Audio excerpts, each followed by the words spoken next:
Сәлеметсіздер ме? Бүгінгі тақырып қарапайым жарықтандыру сұлбасын құрастыру.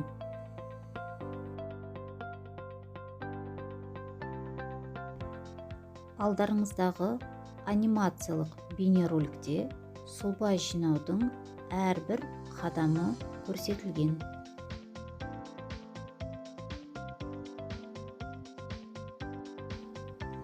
Сұлбамызды жинауға кірісейік. Бірінші жабдықтардың орнын белгілеп аламыз.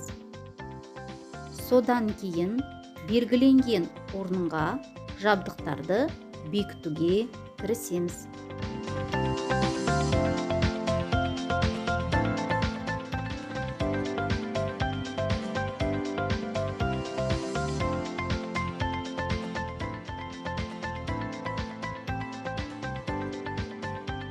Бірінші қадам.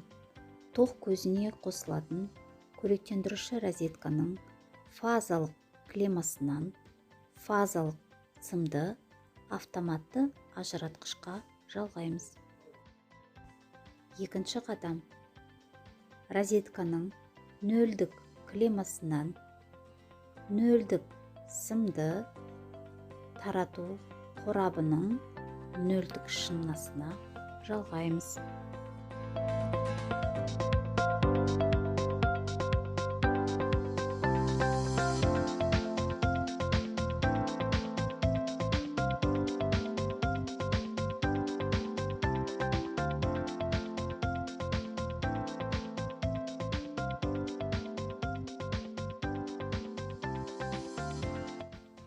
Үшінші қадам.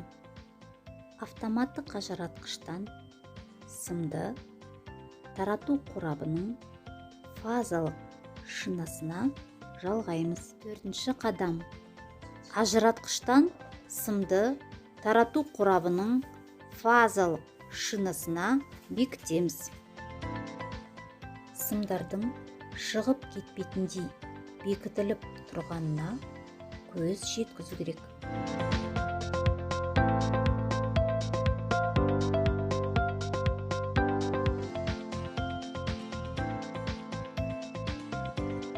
Патронды орнатайық.